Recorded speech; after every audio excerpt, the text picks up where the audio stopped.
Hi guys, wait, which one? 10 here this Thursday evening. Had to stop and think about that one.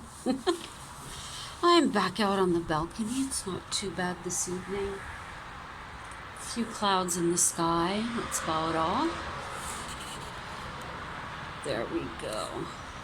Okay, the first thing I'm going to speak about this evening is vampires and bats. Vampires are made up from a few different avenues. A belief the dead returned on Halloween, real maniacs in society, premature burials, and plagues and epidemics.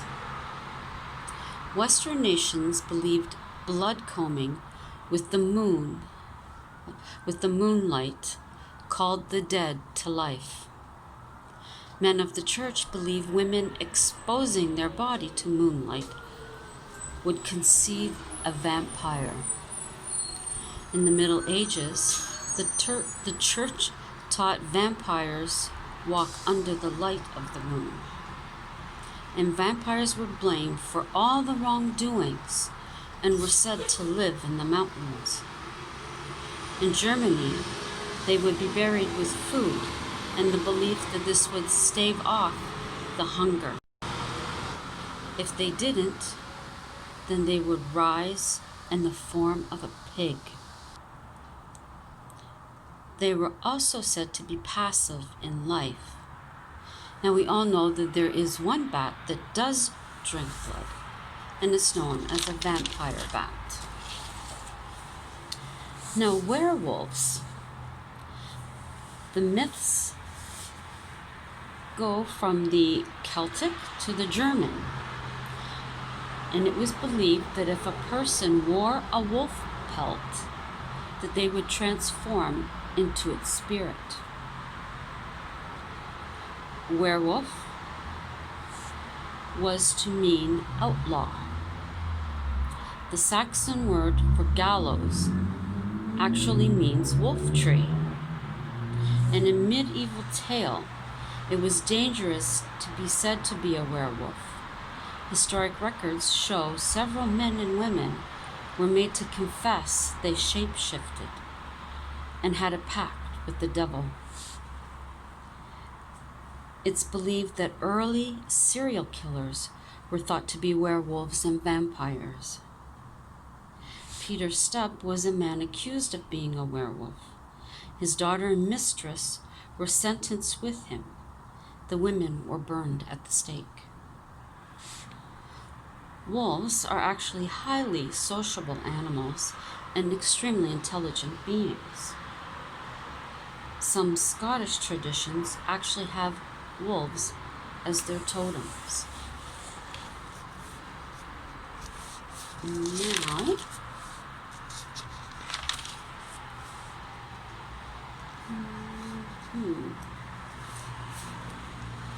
pigeons. Now, I had a pigeon land on my balcony, I think it was last weekend. And I decided that I wanted to see what that meant.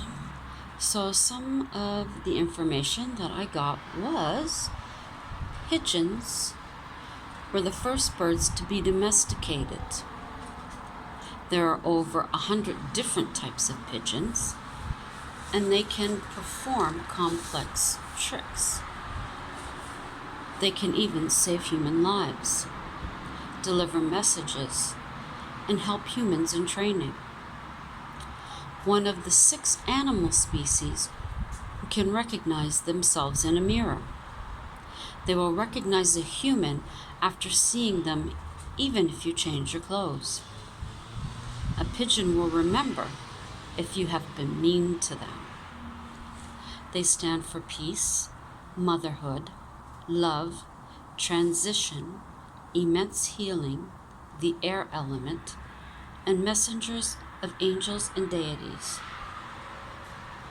The presence of the Fae folk opening doors between the living and the dead. Seeing a pigeon before death helps a smooth transition between worlds. If a pigeon appears when a child is born, it is a blessing to the child, mother, and family. Pigeons have been used to manifest spells by taking them out into the world. A pigeon sitting by your window is a sign of pure love and healing, which it was by my window. A pigeon's coo will heighten energy while meditating and relax the soul. Seeing a pigeon anywhere is something very positive. It is that something very positive will enter your family. Pigeons give messages from the spirit realm, and can also give you prophetic dreams and actual visions. Owning a pigeon brings positive balance and enhances the magic. The feathers are valuable in peace, protection, and love spells. Direct connection to air and earth spirits. Powerful bonds can be made with a pigeon, and they are extremely loyal. They are messengers to witches. Show them kindness and they will remember. Honor pigeon feathers. They are a good omen, and always be willing to help a pigeon. Saving or adopting one, the universe will respond to you positively. I thought those would be kind of interesting for you. We'll skip these ones here. I would like to get to,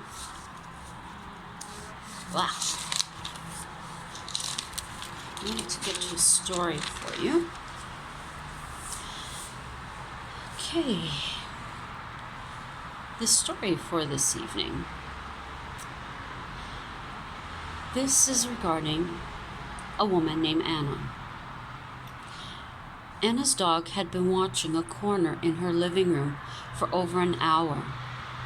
No matter how many times she called her, the dog wouldn't move. This was out of character. After the third night, Anna decided to take note of the time and day. This would take place on Wednesdays, Fridays, and Sundays, and it was always at 9 p.m. She took this proof to her husband in the form of a journal that she had been writing. Not having seen this himself, he refused to believe it. A month later, Anna took a trip with her girlfriend to a cottage up north. On Wednesday, after dinner, John relaxed in the living room with their Doberman. Now the dog lay asleep until 9 p.m. Without warning, the dog jumped up from its sleep and sat staring at the corner. No matter how he tried, the dog would not move. John ignored the behavior. On Friday night, John had friends come over for a card game. At 9 p.m., the Doberman walked over to the corner and sat. John's friends made mention of the behavior. After his friends had left, he picked up his wife's journal and quickly noticed the dog was following the same pattern. When Anna returned Sunday, John did not mention the behavior. They sat together in the living room watching TV. As the clock approached 9 p.m., they were both on edge. Right on cue, their dog walked to the corner. Anna had had enough, so she contacted a medium. Arrangements were made for that Wednesday. The medium arrived well before 9 p.m. She joined them in the living room where they sat talking. At 9 p.m., their dog entered the room and took its usual spot. There is a young woman in the corner. All she wants is to sit with your dog. She means no harm. Anne explained she felt uncomfortable and wanted the spirit gone. I understand how unsettling it can be, but she just enjoys your dog. John asked the medium if the girl could play with the dog when they weren't at home, or better still, play with him outside. Thursday, Anna found a stone with a name on it in the backyard. John, this girl had a pet. She points to the name. That Friday night, Anna spoke to the spirit while her dog sat in the corner. I seen your dog's grave. It's at the back of the house by the maple tree. I'm sure he's looking for you. Moments later, the Doberman was back by Anna and John. Sunday came and the couple waited. Nothing happened. Weeks went by and their dog did not move at 9 p.m. Monday morning, Anna and John were getting ready for work. Opening the back door for their dog, they noticed something. On their deck was a dog tag and a red rose. The name on the dog tag was Trip, the name that was on the stone.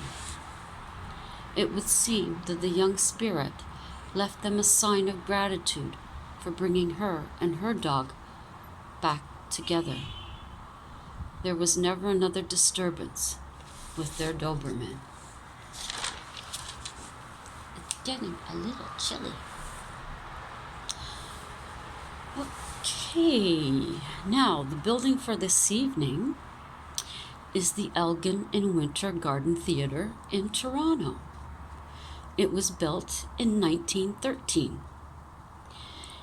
It is the only functioning double-decker theater in the world.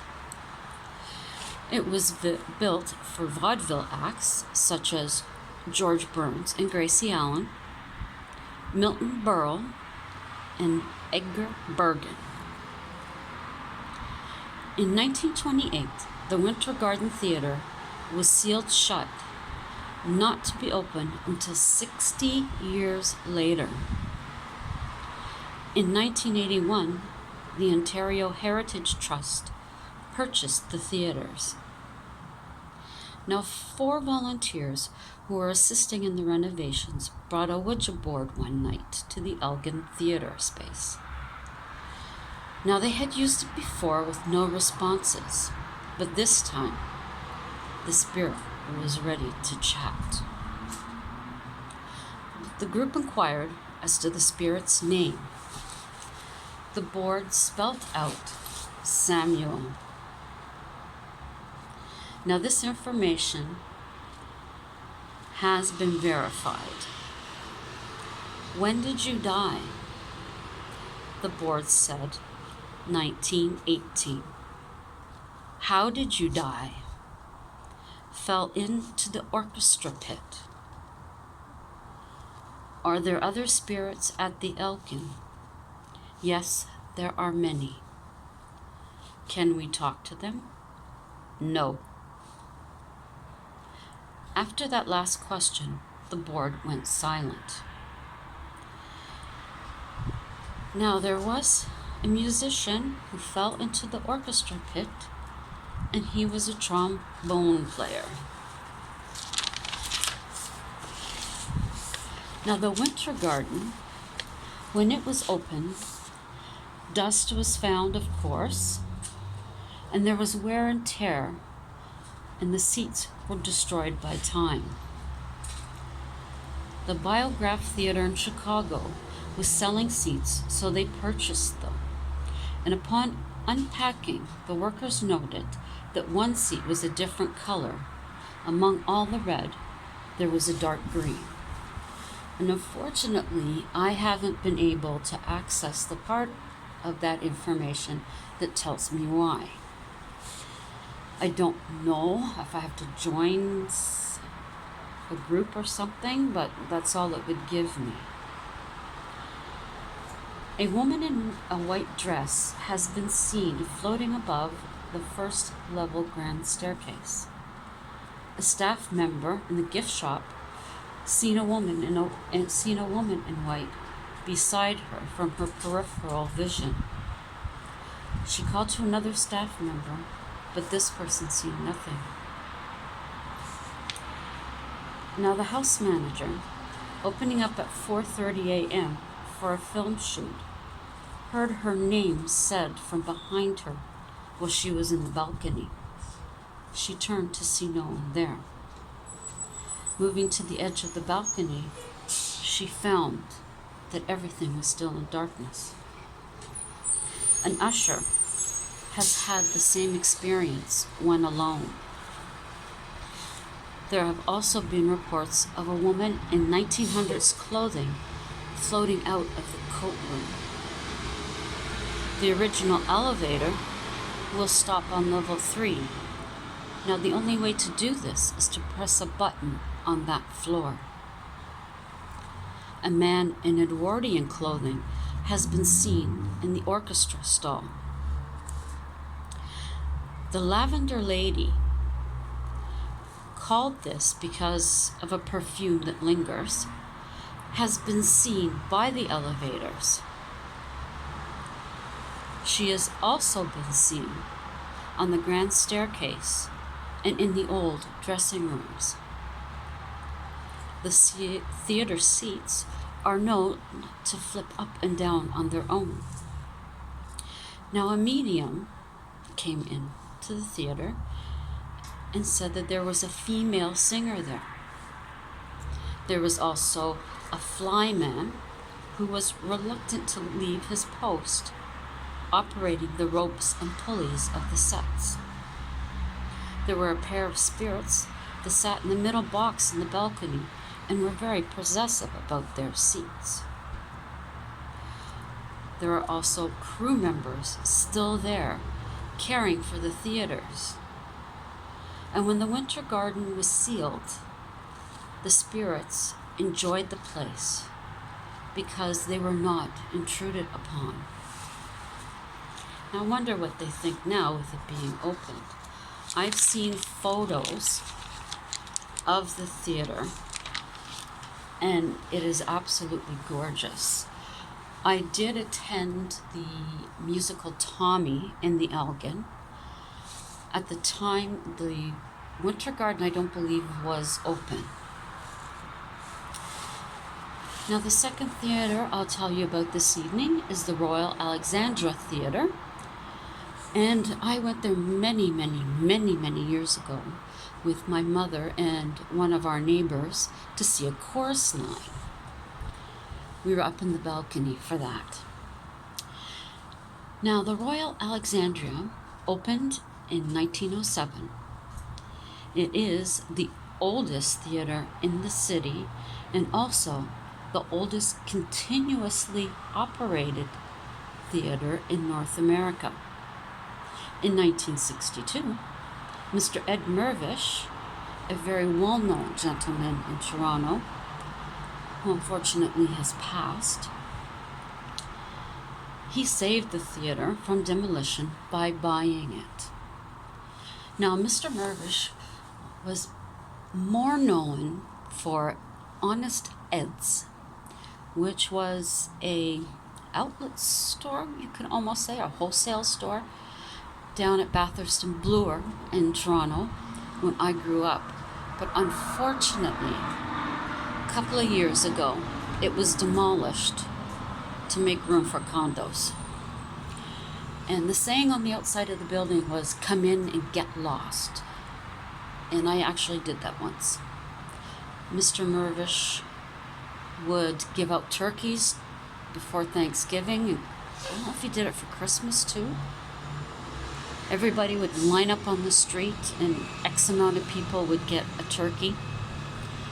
And also for his birthday, he would close the side street and have all sorts of stuff and free hot dogs. He was an amazing man. Now, back to the theater. There are two spirits and one is a flyman, which we now know took care of the pulleys and such. There is a production crew member. There was a production crew member one evening working on their computer on the fourth fly rail, and he observed a figure that passed in front of him. No one was there, but the door to that rail was moving on its own. He's seen the figure whose shirt passed in front, but no one was actually there. The other spirit is seen on the second balcony, and there is a smell of rotten eggs. This odor happens regularly, and staff also report cold air. Now, patrons have been touched on the arm, and also they've gone to put their arm on the armrest only to feel another one sharing it. But when they turn in the dark to apologize, no one is there. That, I believe, will be it for this evening. It's getting a little chilly now. Have a great rest of the evening, and have a fantastic Friday tomorrow. The weekend is here, yay! Hubby and I were supposed to be, I think I was supposed to be baking tonight, but we got home a bit late, so I said, forget it. I'll do mine tomorrow.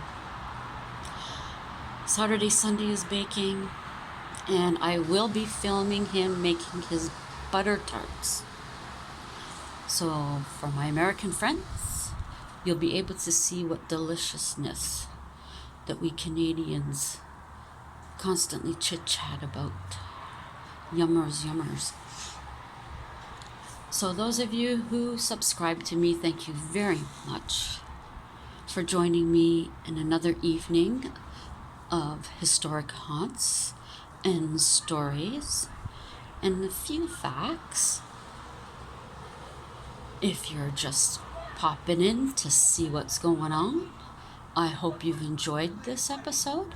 And if you really do like this one, check out the others as well.